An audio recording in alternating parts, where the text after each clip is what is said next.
জীবন একটাই, এই জীবনটা নিজের মতো করে। এবং মান্নান স্যারের মতো টিচার যেখানে আছেন, ফরিদ আহমেদ ভূঁইয়া স্যারের মতো যেখানে সমাজ হিতৈষী লোক আছেন, দানবীর লোক আছেন, আমরা তাদের মতো হতে চাই, আলোকিত মানুষ হতে চাই ফরিদ আহমেদ ভূঁইয়া সাহেবের মতো। এখানে যে লেভেলের স্কুলটা 6 to ইন্টারমিডিয়েট, তাই তো? ফরিদ আহমেদ ভূঁইয়া একাডেমি এটা ভিন্ন একটা প্রতিষ্ঠান। এখানে সবাই পড়ার সুযোগ পান না, যেমন সৃষ্টিকর্তা সবাইকে পড়ার সুযোগ তৈরি করে দেন না, ঠিক না? তো আমরা যেহেতু এইখানে ভালো ভালো টিচার, ক্যাডেট কলেজের যে টিচার আছেন এখানে প্রিন্সিপাল স্যার, উনি অনেক অভিজ্ঞতা সম্পন্ন, ওনার অনেক স্টুডেন্ট আমি যতটুকু জেনেছি একদম সেনাবাহিনীর টপ লেভেল পর্যন্ত আছে। তার মানে উনি কি মানুষ গড়ার কারিগর, ঠিক না?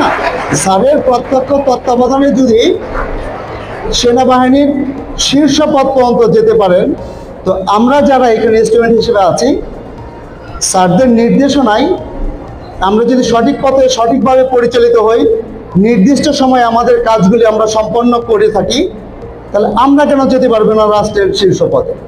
তো আমরা তো আশাবাদী নাকি?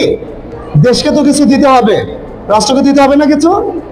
তুমি ভালোভাবে পড়াশোনা করলে, পরীক্ষার খাতায় ভালোভাবে লিখলে যেমন তোমার ফলাফলটা ভালো হয়, কর্মজীবনেও তেমনি তোমার কর্মের উপর মূল্যায়ন হয়। বার্ষিক গোপন প্রতিবেদন হয়, যেটাকে এসিআর বলে, অ্যানুয়াল কনফিডেন্সিয়াল রিপোর্ট। তার উপর ভিত্তি করে একজন অফিসারকে মূল্যায়ন করা হয়। এটা কিন্তু একদিন, 2 দিন বা 1 বছর, 2 বছরের ব্যাপার না। উনি তার কর্মজীবনের অনেক কিছু তোমাদের সামনে ব্যাখ্যা করেছেন।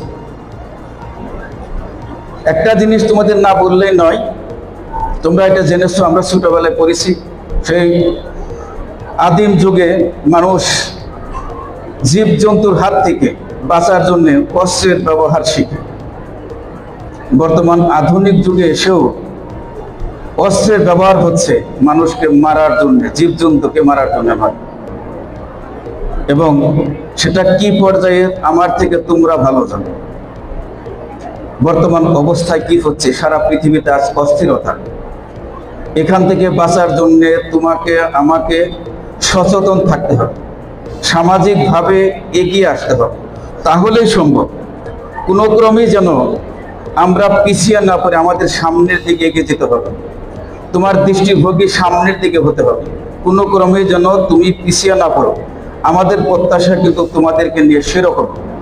তোমরা বড় হবে, তোমরা একজন সমাজের দায়িত্ব গ্রহণ করবে, সমাজ পরিবর্তন বা বিবর্তনে তোমাদের একটা বড় অংশগ্রহণ থাকবে।